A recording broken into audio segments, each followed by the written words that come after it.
비용의 아내 다자이 오사무 1947년.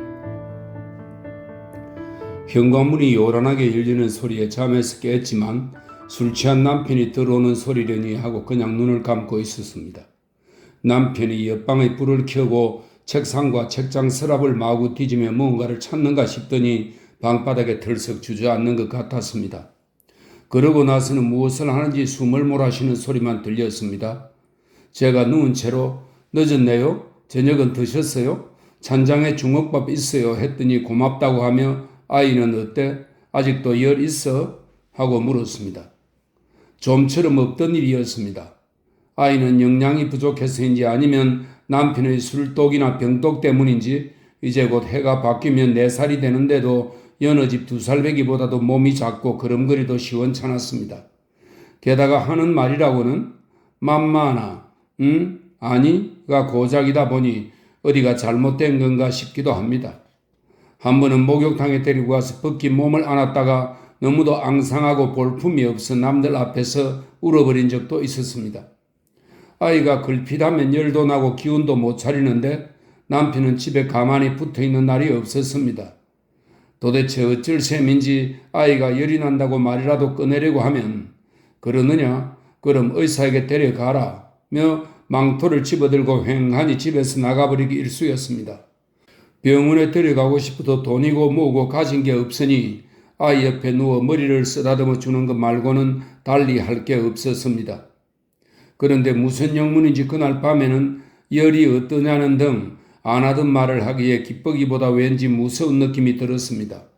뭐라고 대답해야 할지 몰라 가만히 있자니 한참 동안 남편의 가쁜 숨소리만 들려왔습니다. 실례합니다. 현관에서 가라앉은 여자 목소리가 들렸습니다. 누가 제 등에 찬물을 들이붓는 것 같았습니다. 실례합니다. 오타니 씨. 이번에는 조금 낯선 목소리였습니다. 곧바로 현관문 열리는 소리가 났습니다.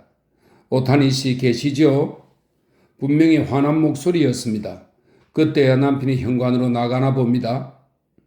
뭐야? 안절부절 못하는 기색이었습니다. 뭐라니요? 여자가 소리를 낮추었습니다. 이렇게 멀쩡한데 살면서 도둑질을 하다니 뭐하는 거요? 장난 그만하고 얼른 돌려주시오. 안 그러면 경찰에 신고할 거요? 무슨 소리야 금방지게. 여기는 너희가 올 곳이 아니야. 나가. 안 나가면 고소할 거야. 이번엔 남자 목소리가 끼어들었습니다. 선생 배짱 좋네. 우리가 올 때가 아니야? 기가 막힌 말이 안 나오는군. 다른 것도 아니고 남의 생돈을 당신 장난도 분수가 있는 법이야. 우리가 당신 때문에 얼마나 고생을 하는지 알아? 그런데 이제 와서 뭐 고소한다고? 이제 보니 선생 내가 사람을 잘못 바꾸면 협박하는 거야? 남편은 큰 소리를 쳤지만 목소리는 떨렸습니다. 여기서 이러지 말고 돌아가. 할 말이 있으면 다음에 해. 말도 안 되는 소리. 선생 이제 보니 순 깡패구만. 그렇다면 경찰에 신고할 수밖에 없지. 그 목소리는 정오로 가득 차 있었고 마음대로 하라며 큰 소리치는 남편의 목소리는 왠지 공허했습니다. 제가 이불에서 나와 옷을 걸치고 현관으로 나가 두 손님에게 인사했습니다. 안녕하세요. 어이구 부인이시군요. 무릎까지 올라오는 짧은 외투를 입은 쉰이 넘어 보이는 둥그스름한 얼굴의 남자가 굳은 표정으로 고개를 조금 숙여 보였습니다. 남자의 옆에는 40 정도 되어 보이는 자그마한 체구의 여자가 깔끔하게 차려입고 서 있었습니다. 한밤중에 찾아왔네요. 여자도 웃음기 하나 없이 쇼를 벗고 제게 인사했습니다. 그러는 사이에 남편이 발에 개타를 걸치며 밖으로 나가려 했습니다. 어허, 그럼 안 되지. 남자가 남편의 한쪽 팔을 붙잡으면서 실랑이가 벌어졌습니다. 놔, 찔러버린다. 남편의 오른손에서 잭나이프가 번쩍였습니다. 그 나이프는 남편이 아끼는 물건으로 책상 서랍에 넣어두었던 것입니다.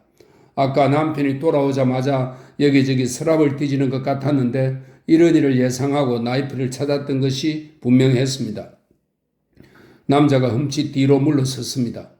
그 틈으로 남편이 커다란 까마귀처럼 망토를 풀럭이며 밖으로 뛰쳐나갔습니다. 도둑이야! 소리치며 뒤쫓으려는 남자를 제가 맨발로 내려가 끌어안았습니다. 그러지 마세요. 다치면 안 돼요. 제가 책임지겠습니다. 그래요, 여보. 미친 데다 칼도 들었잖아요. 무슨 짓을 할지 몰라요. 옆에 있던 여자도 거들었습니다. 에이씨, 경찰 불러. 더는 못 참아. 남자는 어두운 밖을 멍하게 바라보며 혼잣말처럼 내뱉었지만 몸속의 힘이 다 빠져나간 사람처럼 맥이 풀려 있었습니다. 죄송합니다. 안으로 들어오셔서 제게 말씀해 주세요. 제가 마루에 무릎을 꿇었습니다. 저라도 감당할 수 있을지 모르니 우선 들어오세요. 누추하지만 둘이 눈빛을 마주치고 고개를 끄덕이더니 남자가 입을 열었습니다. 부인, 무슨 말씀을 하셔도 우리는 이미 마음을 정했습니다. 하지만 지금까지의 자초지종은 일단 말씀드리지요. 네, 그러세요. 우선 들어오세요. 들어오셔서 천천히. 아니요, 그럴 시간은 없고요. 하며 남자가 외투를 벗으려 했습니다. 입고 계세요. 집안이 추우니 그냥 그대로. 집에 온기가 없었어요. 그래요? 네, 이쪽 분도 그냥 입고 계세요. 남자가 앞서고 여자가 뒤를 따라 다다미가 깔려있는 남편 방으로 들어섰습니다. 낡아 빠진 다다미, 여기저기 찢겨나간 창호지와 군데군데 종이가 뜯겨 속이 비치는 장지문, 한쪽에 책상과 책장, 그것도 텅 빈 책장, 그런 어르신스러운 광경에 둘 다 말문이 막힌 표정이었습니다. 방이 누추하니 우선 이거라도. 소음이 불거져 나온 방석을 내밀고 나서 두 사람에게 정식으로 인사했습니다. 처음 뵙겠습니다. 바깥 양반이 지금까지 여러 가지로 심려를 끼친 모양이군요. 또 오늘 밤에 무슨 일이 있었는지는 잘 모르오나 이렇게 험한 모습을 보여드려서 어떻게 사과드려야 할지 모르겠습니다. 사람이 좀 별나서 하다가 갑자기 목이 메고 눈물이 났습니다. 부인, 실례입니다만 나이가 어떻게... 남자가 방석에 털썩 앉아 무릎에 발꿈치를 올리고 주먹에 턱을 괴더니 몸을 앞으로 바짝 내밀었습니다. 저 말씀이세요? 예, 남편이 아마 30이죠? 네, 제가 4살 아래입니다. 그럼 26. 저는 아직 26이에요? 그렇군요. 남편이 30이니 이거 정말... 저도 아까부터... 여자가 남자 등 뒤에서 얼굴을 내밀었습니다. 놀랐어요. 이렇게 멀쩡한 부인을 두고 그 사람 어떻게 그럴 수... 하여간 병이야, 병. 전에는 이 정도는 아니었는데 점점 못된 쪽으로 빠졌어. 하며 남자가 한숨을 내쉬었습니다. 그러다 사실은 부인 하며 자세를 고쳐 앉았습니다. 실은 우리가 나카노 역 근처에서 조그맣게 술집을 하고 있어요. 나나 이 사람이나 조슈 사람이고 그래도 거기서는 멀쩡한 장사를 했었는데 내가 끼가 좀 있달까? 종구석에서 시골뜨기를 상대하고 있기 싫어서 이럭저럭 아마 한 20년 됐나? 이 사람 데리고 도쿄에 올라와 아사쿠사 어느 식당에 들어가 일을 시작해서 뭐 나만한 만큼 잘 될 때도 있고 안 될 때도 있고 고생도 좀 하다가 종잣돈 모아서 지금의 나카노 역 옆에 36년도였나? 단칸방에 봉당이 붙어있는 다 쓰러져가는 집을 하나 얻었지요. 한 번 오면 기껏 1엔, 2엔짜리 술을 마시는 손님들을 상대로 장사를 시작했는데 그래도 둘 다 사치도 안 하고 나름 착실히 산 덕분인지 소주나 찌인 같은 술도 제법 많이 떼어다 놓기도 했지요. 나중에 술 구경하기 힘든 시절이 되었어도 다른 집들처럼 문도 안 닫고 어떻게든 버텼는데 그러다 보니 단골 손님들도 떼어놓고 밀어주고 어떤 분은 소위 군부대 술이라는 게 우리 집으로도 들어오게 한 번씩 다리도 놓아주었어요. 미국, 영국이랑 전쟁 터지고 허구한 날 공습을 받을 때도 우리네는 걸리적거리는 자식 하나 없다 보니 시골로 피난 갈 생각도 안 하고 그냥 가게가 폭격 맞을 때까지만이라도 해보자고 해서 매달렸는데 다행히 처참한 꼴도 당하지 않고 그냥 전쟁이 끝나는 바람에 한시름 놓았지요. 그러고 나서는 이제 아예 떼놓고 밀주를 사다가 팔아온 간단히 말하자면 그런 사람입니다.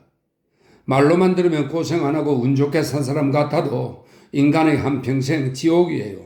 촌선청마라는 말이 딱 맞습니다. 한치짜리 행복에는 한자짜리 마가 들어붙는 법이에요. 365일 아무 걱정 없는 날이 하루, 아니 한나절만이라도 있으면 그 사람 행복한 사람입니다. 당신 남편이 우리 가게에 처음 온 때가 1944년하고도 봄이었던가? 그때는 쉽게 질 것 같지도 않았고, 아니 조금씩 밀리긴 했지만 우리는 그런 실체라고 하나요? 진상인가요? 그런 건 모르고 하여간 두어에 열심히 싸우다 보면 어떻게든 대등한 입장에서 협상이 될 걸로 다들 알고 있었거든요. 아마 그날 오타니 씨가 망토를 입고 왔을 거예요. 그때까지만 해도 도쿄는 입고 싶은 거 마음대로 입고 다니는 태평 세월이었으니 방공복장하고 다니는 사람도 거의 없었어요. 그러니 우리도 오타니 씨가 입고 다니는 옷을 놓고 별반 꼴볼기운 입네 어쩌네 할 것도 없었지요. 그때 혼자 온 게 아니었어요. 부인 앞이지만 아니 이제 숨기고 자시고 할 것도 없이 다 말씀드립시다. 남편이 나이 좀 먹은 어떤 여자를 따라 부엌문으로 들어왔는데 그때는 술집들이 바깥문은 다 닫아놓던 시절이라 당시에 유행하던 말로 하면 폐점개업이란 건데 확실한 손님들만 뒷문으로 살짝 받고 그러고도 테이블에서 마시는 게 아니라 뒷방에 숨어서 불빛 안 세게 가려놓고 끽 소리도 못 내고 살살 마시다 골아 떨어지는 시기였어요. 그 나이 먹었다는 여자 신주 어느 바의 마담인데 손님들을 몇 데리고 와서 우리 집에 단골로 붙여주었어요. 호라비 심정은 과부가 알아준다는 뭐 그런 거겠죠. 그 여자 사는 데가 우리 가게 근처다 보니 신주급 바가 폐쇄되어 일을 그만두고서도 가끔 남자들을 데리고 왔어요. 그런데 그때는 점점 술 구하기가 힘들어져서 아무리 돈이 된다 한들 술 찾는 사람만 늘었어야 고맙기는커녕 더 피곤한 상황이었죠. 그래도 4, 5년간 쏠쏠한 손님들을 꽤 데려왔으니 얼굴을 봐서라도 그 여자가 데려온 손님에게는 우리도 싫은 소리 못하고 술을 내드렸지요. 그러니 당신 남편이 그 나이 먹은 여자 아키짱이라고 합니다만 그 여자 뒤를 따라 들어왔을 때도 늘 하던 대로 뒷방으로 들여보내고 소주를 냈습니다. 그날은 오타니 씨도 점잖게 마셨어요. 계산은 아키짱이 하고 다시 둘이 뒷문으로 나갔죠. 차분하고 왠지 기품이 있어 보이던 오타니 씨 모습이 이상하게 머리에 남더라고요. 사람 사는 집에 무어가 들어올 때는 아무 소리도 없이 새치름하게 들어온다더니 그날 밤부터 우리 가게가 오타니 씨에게 쉬어도 아예 제대로 쉬었어요. 열흘쯤 지나더니 이번에는 오타니 씨 혼자 왔습니다. 뒷문으로 들어와 100엔짜리 지폐를 한 장 더 꺼내놓고 와 그때 100엔이면 큰 돈이었어요. 지금의 2, 3천엔보다 더 컸어요. 그 돈을 내 손에 억지로 쥐어주더니 잘 부탁한다며 실실 웃는 거예요. 벌써 어디서 한잔 했나 보던데 부인도 아시죠? 하여간 술이 그렇게 센 사람 처음 봤어요. 취했나 싶다가도 갑자기 멀쩡한 말을 하고 아무리 마셔도 비틀대는 모습 한 번 안 보였으니 말이에요. 남자 30 전후 혈기가 넘치니 술도 마실 때지만 그래도 그런 사람은 드물어요. 그날 밤도 상당히 마시고 온 모양이던데 우리 가게에 와서는 입도 뻥긋 안 하고 소주만 연거푸 10잔을 비웠어요. 무슨 말을 걸어도 아 그래요? 하고 빙그레 웃기만 하고요. 그러다 갑자기 벌떡 일어서서 몇이냐고 묻더니 그 서름돈은 필요 없다는 겁니다. 그렇게는 못한다고 내가 세게 나갔더니 씩 웃으면서 그럼 다음에 올 때까지 맡겨둘게요. 또 오지요? 하고 나갔어요. 그런데 부인, 우리가 그 사람에게 돈을 받은 건 이날까지 그때 딱 한 번입니다. 그 뒤로는 이리 속이고 저리 둘러대고 3년간 땡전 한 푼 안 내고 우리 집 술을 거의 혼자 퍼마셨으니 할 말 다 했지요. 제가 그만 훅 웃어버렸습니다. 이유를 알 수 없는 웃음이 불쑥 튀쳐나왔습니다. 당황스러워서 입을 가리며 안주인 쪽을 보았더니 그분도 묘하게 웃으며 고개를 숙였습니다. 남자 주인도 별 수 없다는 듯이 썩게 웃었습니다. 거참 웃을 일이 아닌데 제가 웃고 있네요. 그런 재주를 제대로만 써먹으면 정말 장관이고 박사고 뭐고 다 될 수 있어요. 우리 부부 말고도 그 사람에게 엮여 탈탈 틀리고 이 주날에 길거리에 앉은 작자가 한둘이 아니에요. 아까 말한 그 아키짱만 해도 오타니 씨를 만난 뒤로 쓸만한 기둥수방 다 떨어지고 돈도 옷도 다 날려먹고 지금은 한 칸짜리 판잣집에서 거지나 매한가지로 산다던데 그 아키짱이 오타니 씨를 만나고 다니던 시절에는 정말 뭣도 모르고 설레발 치고 다니며 우리에게도 이런저런 말을 옮기고 다녔습니다.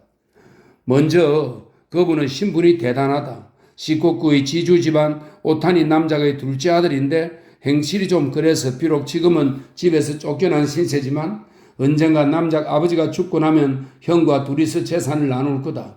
또 머리가 좋아서 천재다. 21살에 책을 썼는데 그 책이 이시카와 다쿠보쿠라는 대천재가 쓴 책보다 훨씬 좋고, 그러고도 열 몇 권쯤 책을 또 써서 나이는 어려도 일본에서 최고 시인이다. 거기에 엄청난 학자여서 가쿠슈인에서 이치코, 또 제국대학으로 지나가요 독일어, 프랑스, 아니 몽땅 다 배웠대요. 도대체 뭐가 뭔지 아키짱이 하는 말대로라면 거의 신이나 다름없는 인간인데 나온, 그래도 하는 말이 죄다 거짓말은 아니었는지 다른 사람에게 들어봐도 오타니 남작의 둘째 아들에다 유명한 시인이라는 말만큼은 확실한가 봅디다. 그러다 나중에는 나이도 먹을 만큼 먹은 우리 옆편네까지 아키짱과 앞다투어 역시나 있는 집안 자식은 어디가 달라도 다르다 소리 해가며 붕 떠서는 은근히 그 남자 오기를 기다리는 판이니 도대체 어찌해볼 재간이 있어야지요. 이제는 화족이니 나발이니 하는 게 없어진 모양입니다만 전쟁 끝날 때까지만 해도 여자를 구슬리려면 하여간 간에 이 화족 집안의 버림받은 자식이라고 하면 다 먹혀들었지요. 이상하게 여자 쪽에서 죽자 사자 매달린대요. 이런 건 역시 요즘 유행하는 말로 노예근성이라는 거지요. 우리 같으면 남자, 그것도 산전수정 다 겪어봤으니 그깟 화족, 이런 부인 앞에서 아무튼 시고쿠 지주, 그것도 먼 친척, 거기에 둘째 아들, 그런 사람이 우리랑 신분 차이가 있겠어요? 그런 사람한테 덥석 들러붙는 속보이는 짓은 안 해요.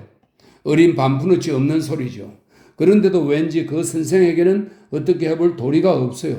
이제는 무슨 말을 해도 넘어가지 말아야지 하고 단단히 마음먹었다가도 어디서 도망쳐 나온 사람 마냥 엉뚱한 시각에 불쑥 나타나 여기 오면 마음이 편해지네 어쩌네 하고 있으면 그만 또 덜컥 술을 내놓게 됩니다. 술 취했다고 별반 주정 부리는 것도 아니니 계산만 제대로 해주면 더없이 좋은 손님일 텐데요. 자기 입으로 신분이 어쩌고 저쩌고 떠들고 다니는 것도 아니고 천재니 뭐니 되지도 않는 자랑 같은 걸 하는 사람은 아니지만 아키짱이 선생을 옆에 앉혀놓고 자기네 선생이 얼마나 잘났는지 우리에게 광고라도 할라 치면 나는 돈이 필요하네, 여기 술값을 내야 하네 하며 김새는 소리를 해서 분위기 다 깨버립니다. 지금까지 그 선생이 우리에게 직접 술값을 낸 적은 없지만 본인 대신에 아키짱이 가끔 내고 갔고 또 아키짱 말고도 아키짱이 알아서는 안 된 내연녀도 하나 있어서 그 사람은 살림하는 사람 같은데 어쩌다 오타니 씨랑 둘이 오거든요. 그 사람도 오타니 씨를 대신해서 돈을 놓고 가곤 했습니다. 우리 안물장사하는 사람이니 그런 날이라도 없으면 제 아무리 오타니 선생이건 왕족 사람이건 언제까지 그런 식으로 공술만 퍼주고 있을 수야 없지요. 하지만 그렇게 가뭄에 콩나듯 한 번씩 받았어야 손해가 이만저만 아니다 보니 우리로서는 고가내이에 선생의 집이 있고 또 예쁜 부인도 계시다는 소리를 들은 터라 한 번은 찾아뵙고 상의드릴 셈으로 사시는 댁이 어느 쪽이냐고 슬쩍 운을 띄웠더니 범새 눈치채고 돈이 없다면 없는 거다. 왜 그렇게 보채느냐. 싸우고 갈라서 봤자 이 집만 손해라는 둥 정떨어지는 소리를 합디다. 그래도 집이 어딘지만큼은 꼭 알아두어야 할 것 같아서 두 번 뒤도 밟았습니다만 번번이 꼬리를 놓쳤습니다. 하루가 멀다고 도쿄가 폭격받던 시절에는 웬 군인 모자를 뒤집어쓰고 쳐들어와서 다짜고짜 벽장 속에 넣어둔 브랜디를 꺼내 병째로 나팔을 불고 바람처럼 사라지는 통에 아예 계산이고 뭐고 할 것도 없었어요. 그러다 전쟁이 끝났잖아요. 우리도 이제 보란듯이 밀주도 진열해 놓고 간판도 달고 가게는 우습게 생겼어도 의기만큼은 충천해서 분위기 띄우려고 곱상한 계집아이도 하나 앉혀 놓았습니다. 그랬더니 이 도깨비 선생이 또 나타났어요. 그런데 이번에는 여자가 아니라 신문 기자나 잡지 기자를 2명 데리고 다녔지요. 그 기자란 사람들이 이제 군인은 몰락하고 가난한 시인 같은 사람들이 대접받는 세상이 올 거라는 말을 하고 다녔죠. 오타니 선생은 그 기자들을 상대로 사람 이름인지 영어인지 철학인지 알아듣지도 못할 이상한 말만 줄줄이 늘어놓았고요. 그런데 그렇게 횡설수설 하다 말고 갑자기 일어나 밖으로 나갔다 하면 그 길로 끝입니다. 분위기는 싸해지고 기자들이 그 친구 어디로 도망갔느냐, 이제 우리도 슬슬 집에 가자며 자리를 뜨려고 하면 내가 말해요. 잠깐만요. 그 선생은 언제나 그런 식으로 사라집니다. 계산은 댁들이 하셔야 합니다. 하고 말이죠. 점잖게 돈을 걷어서 지불하는 부류도 있지만 자기네는 500엔짜리 하루살이 인생이니 오타니에게 받으라며 화를 내는 작자들도 있습니다. 그러면 또 내가 여보세요. 그 사람 외상값이 얼마인지 알아요? 만약 여러분이 그 술값을 받아오기만 하면 얼마가 됐든 제가 그 절반을 드리지요. 하면 기사들도 어이가 없다는 표정으로 뭐야 그런 놈인 줄 몰랐다. 앞으로 그 인간과 술 안 마신다. 지금은 우리가 가진 게 100엔도 안 된다. 내일 가지고 올 테니 그때까지 이것을 잡히겠다며 외투를 벗어놓거나 합니다. 기자들 보고 천하의 몹쓸 족속이라고 세상 사람들이 말하지만 천만의 말씀. 그 사람에 비하면 한참이나 정직하고 솔직하지요. 오타니 씨가 남작 집안의 둘째 아들이라면 아마 기자들은 공작 가문의 큰아들쯤 될걸요? 그런데 그 오타니 씨가 전쟁이 끝난 뒤로는 주량이 더 늘고 인상도 험해지고 여태까지 하지 않던 저질 농담도 입에 올리고 또 데리고 온 기자를 술자리에서 때리거나 멱살 잡고 싸움질도 했습니다. 게다가 우리 가게에서 일하던 20살도 안 먹은 여자아이를 어느 틈에 꼬드겨 손을 댄 모양입니다. 정말 기가 막히고 황당했지만 이미 엎질리진 물을 주워 담을 수도 없는 노릇인지라 그냥 포기하라고 여자아이를 달래고 달래 소리 소문 안 나게 부모에게 돌려보냈습니다. 내가 더 이상은 돈 달라 소리 안 할 테니 제발 다시는 오지 말라고 하면 뒷장사로 돈 버는 주제에 양반 같은 소리 하지 마라. 내가 다 안다며 못돼 먹은 협박 비슷한 소리를 합디다. 그래놓고는 다음날 저녁에 또 멀쩡하게 나타나요. 전쟁통의 뒷구멍으로 술 장사한 죄로 이런 도깨비 같은 인간에 걸려 들었는지는 몰라도 그래도 오늘 같은 짓을 당해서는 이제 시인이고 선생이고 개똥이고 없어요. 그냥 도둑놈이에요. 글쎄 우리 돈 5,000엔을 집어들고 달아났다니까요. 요즘에는 정말 물건 살 돈이 필요한데 가진 현금이래야 기껏 500엔 1,000엔밖에 안 돼요. 솔직히 말하면 그날 팔아 그날 돌려막는 장사거든요.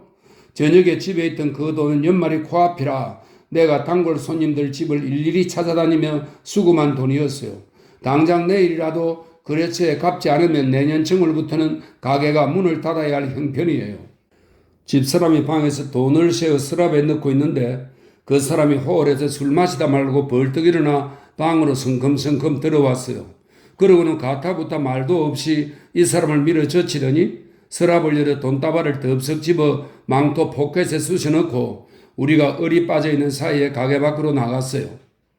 우리 둘이 쫓아나가 도둑이라고 소리쳐서 길 가는 사람이라도 불러 모을까 하다가도 모르는 사이도 아니고 그건 좀 너무하다 싶어서 참았습니다. 그래서 끝까지 뒤를 밟아 조용히 대화로 풀려고 우리야 힘없는 장사꾼이니까 우리가 오늘 밤에야 이 집을 겨우 찾아내 부글거리는 속을 참아가며 돈을 돌려주십사 하고 점잖게 말했더니 이 무슨 난리야. 칼로 찔러? 나 참 세상에. 또 웃음이 나왔습니다. 이번에는 소리내어 웃어버렸습니다. 부인도 얼굴이 벌개지며 살짝 웃었습니다. 웃음이 그치지 않아 남자분에게 미안한 생각이 들었는데 왜 그랬는지 한참 웃다가 나중에는 눈물이 나왔습니다.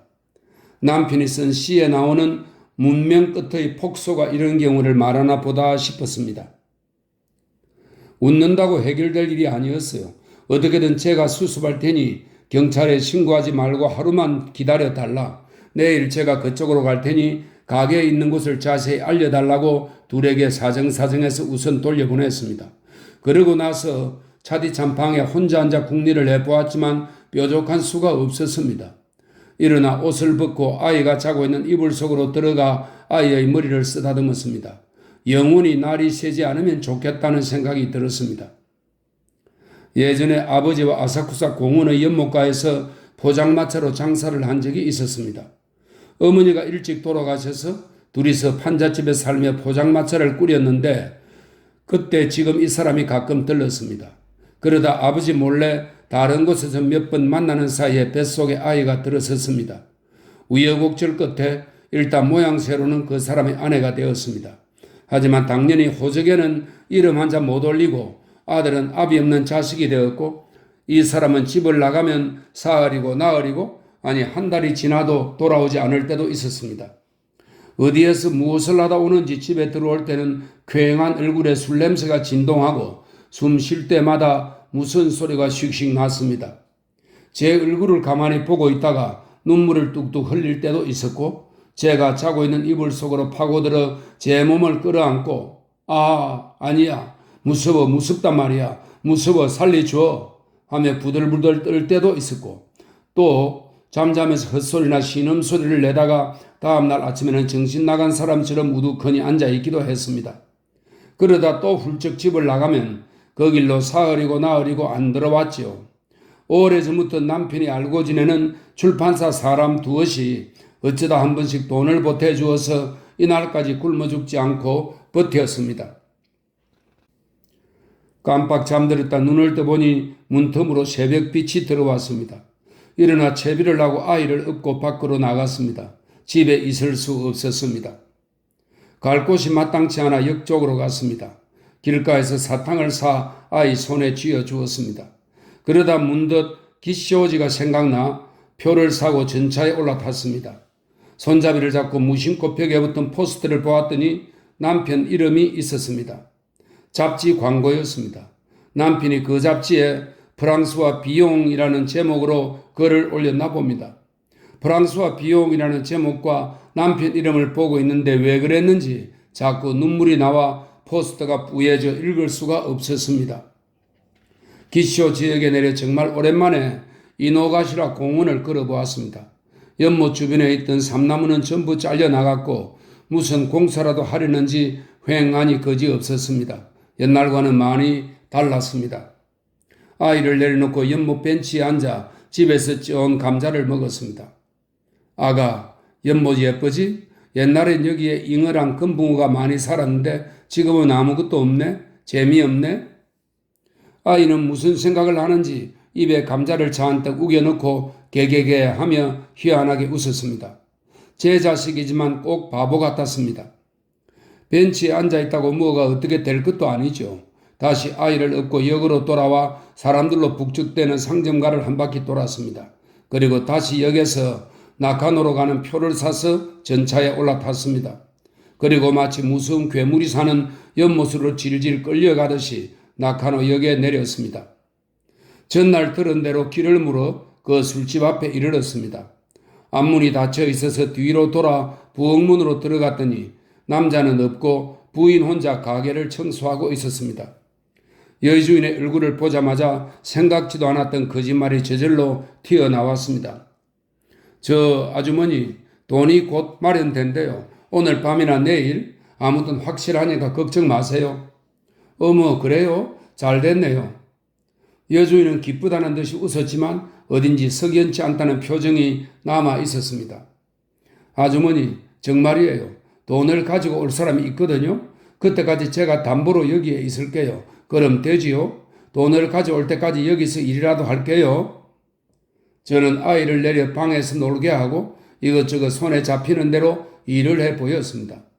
아이는 원래 혼자 잘 놉니다. 머리가 나빠서 그런지 사람도 안 가리니 안주인을 보고 방긋거리고 제가 그릇을 회수하러 나갔을 때에도 안주인이 준 미제 깡통 하나를 두들기고 굴리고 하며 방에서 얌전히 놀았답니다. 점심 무렵에 바깥 주인이 생선과 채소를 사서 돌아왔습니다.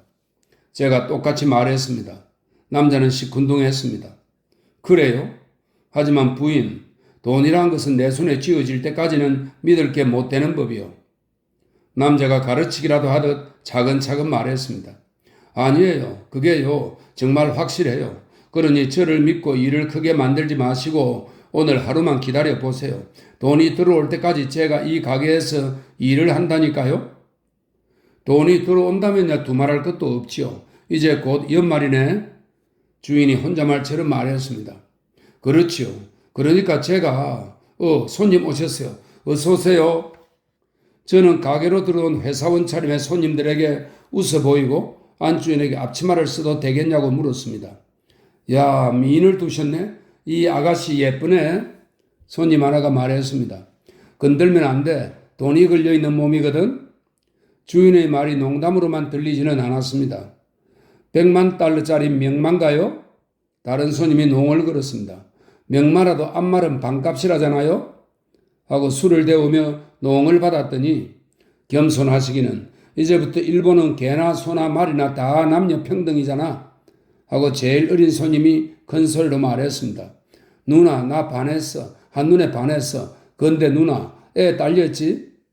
아니요. 안주인이 아이를 안고 나왔습니다. 친척 집에서 데려온 아이예요. 이제 우리도 대를 이을 아이가 생겼어요. 이야, 돈도 벌고 하고 손님 하나가 말꼬리를 잡았습니다.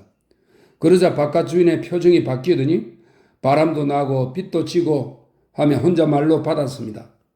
그러다 뭐로 드려요? 모둠 냄비는 어때요? 하며 말을 휙 바꾸었습니다. 그때 한 가지 짚히는 게 있었습니다. 속으로 짐작은 하면서도 내색하지 않고 술병을 날랐습니다. 크리스마스 이브라는 날이라며 손님이 쉴 새 없이 들어왔습니다.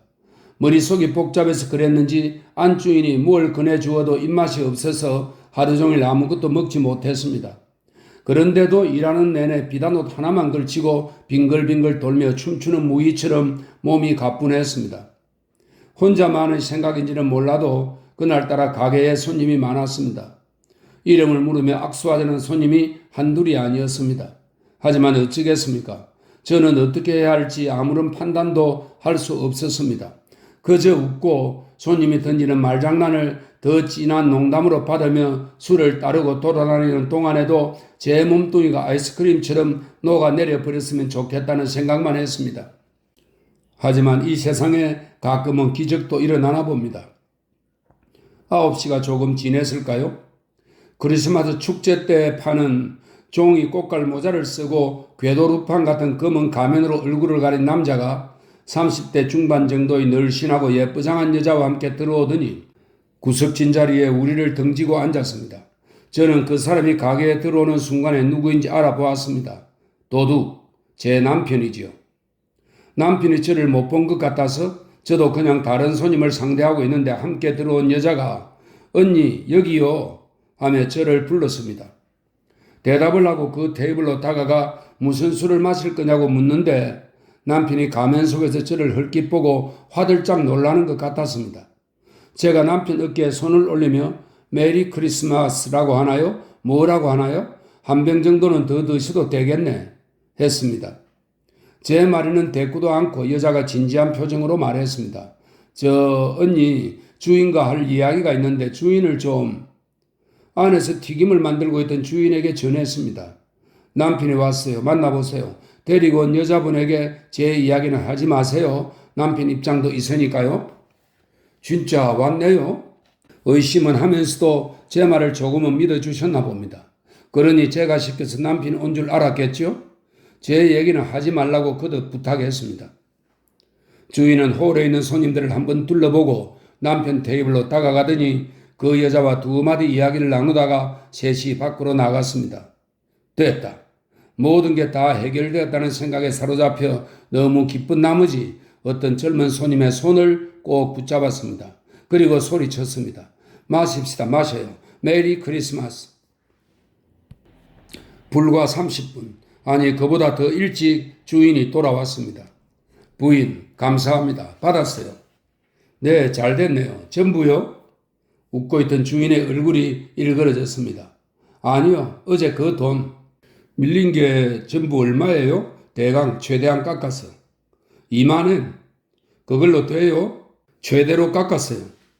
갚아드리겠습니다. 아저씨, 저 내일부터 여기 일하면 안 돼요? 네, 되지요? 이래서 갚을게요.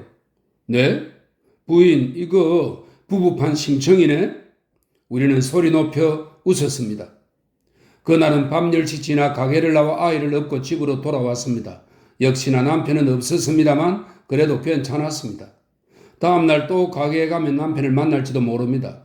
이렇게 좋은 방법을 왜 지금까지 몰랐을까요? 어제까지의 고생도 애당초 제가 바보라 사서 한 거였지요. 예전에 아버지와 포장마차를 할 때도 손님 받는 솜씨가 나쁘지 않았으니 이 가게에서도 잘 해낼 수 있을 겁니다. 사실은 어제 받은 팁만 해도 500원이나 되거든요. 가게 주인 말로는 남편이 어젯밤 그 소동을 피운 뒤로 누구 아는 사람 집에서 잔 것 같고 오늘 아침 일찍 아까 그 예쁘장한 여자가 운영하는 교바시의 바에 쳐들어가 아침부터 위스키를 마시다 그 바에서 일하는 여자 5에게 크리스마스 선물이라며 억지로 돈을 찔러주고는 점심때쯤에 택시를 불러 타고 어디론가 사라졌다는 겁니다. 그러다 한참 지나 크리스마스 꽃갈 모자와 가면, 크리스마스 케이크에 칠면조까지 들고 와서 사방에 전화를 걸라고 하더니 사람들을 불러 모아 술판을 벌이고 있는 것을 땡전 한 푼 없는 사람인 줄 익히 아는 마담이 수상쩍어 캐물으니 남편이 어젯밤 일을 미주알 고주알 털어놓더랍니다. 그 마담도 이전부터 남편과 남남은 아닌 듯 아무튼 경찰에 끼어들면 일이 커지니 어차피 돌려주어야 할 돈이라면 자기가 갚아주겠다며 남편을 앞장세워 자기네 가게로 왔을 거랍니다. 가게 주인이 저를 보고 말했습니다. 그럴 거라고 대충 짐작은 했어요. 하지만 부인, 용케 그런 생각을 했네요. 남편 친구들에게 부탁이라도 했어요? 이런 식으로 마무리할 것을 미리 예상하고 와서 기다린 줄 착각했나 봅니다. 네, 그게 그냥 저는 웃으며 얼버무렸습니다. 다음 날부터는 완전히 딴 세상을 살았습니다. 미장원에 가서 머리를 손질하고 화장품을 마련하고 옷도 고치고 또 안주인에게 버선도 2켤레 얻었습니다.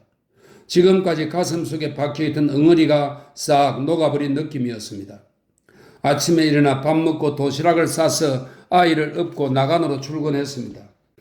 연말 연시가 대목이다 보니 서바케안의 사장이 가게에서의 제 이름입니다만 그 사장이 매일 눈코 뜰 새 없이 바빴습니다. 이틀에 한 번은 남편도 술 마시러 왔다가 계산은 제게 미루고 소리 없이 사라졌다가 밤늦게 가게를 기웃거리며 갑시다 하고 슬쩍 말을 건넸습니다. 그러면 저도 고개를 끄덕이고 채비를 하여 함께 집으로 돌아온 적도 여러 번 있었습니다. 왜 처음부터 이렇게 못 살았을까? 정말 행복해요. 여자는 행복도 불행도 없는 존재야. 그래요? 듣고 보니 그런 것 같기도 하네. 그런 남자는 뭔데? 남자에게는 불행만 있어. 언제나 공포와 싸우지. 난 잘 모르겠어. 그냥 이렇게 살았으면 좋겠네요. 스바키안의 아저씨, 아주머니 정말 좋은 분이세요? 그 사람들은 바보, 촌놈들이야. 그러면서 욕심은 많아. 내게 술을 먹여서 돈을 벌잖아? 그야 장사니까 당연하죠. 하지만 그게 다가 아니잖아. 당신 그 안주인도 손댔죠? 옛날 일이야. 남자는 어때? 눈치챘나? 다 알고 있나 봐요. 한 번은 한숨을 쉬면서 바람도 나고 빛도 지고 하던데요. 나 말이야 꼴볼견이겠지만 정말 죽고 싶어. 날 때부터 죽을 생각만 했어. 모두를 위해서라도 죽는 게 나아. 더 말할 것도 없어. 그러면서도 못 죽어. 요상하고 무서운 신 같은 것이 내가 죽는 것을 막고 있어. 하시는 일이 있잖아요. 일 같은 건 아무 의미도 없어. 걸작도 졸작도 없는 거야. 사람들이 좋다면 좋은 거고 나쁘다면 나쁜 거지. 그냥 공기를 들이마셨다 뱉었다 하며 숨 쉬는 거나 똑같아. 무서운 건 말이지. 이 세상 어딘가에 신이 있다는 사실이야. 신 있겠지? 네? 있겠지? 몰라요. 그래? 열흘, 또 열흘.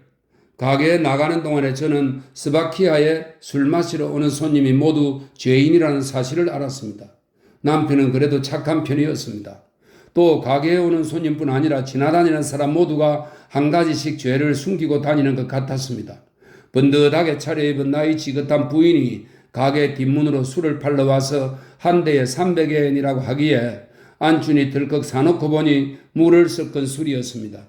그렇게 기품 있어 보이는 부인도 이런 짓을 하고 다니는 세상에 제가 눈처럼 깨끗하게 살 수만은 없겠죠.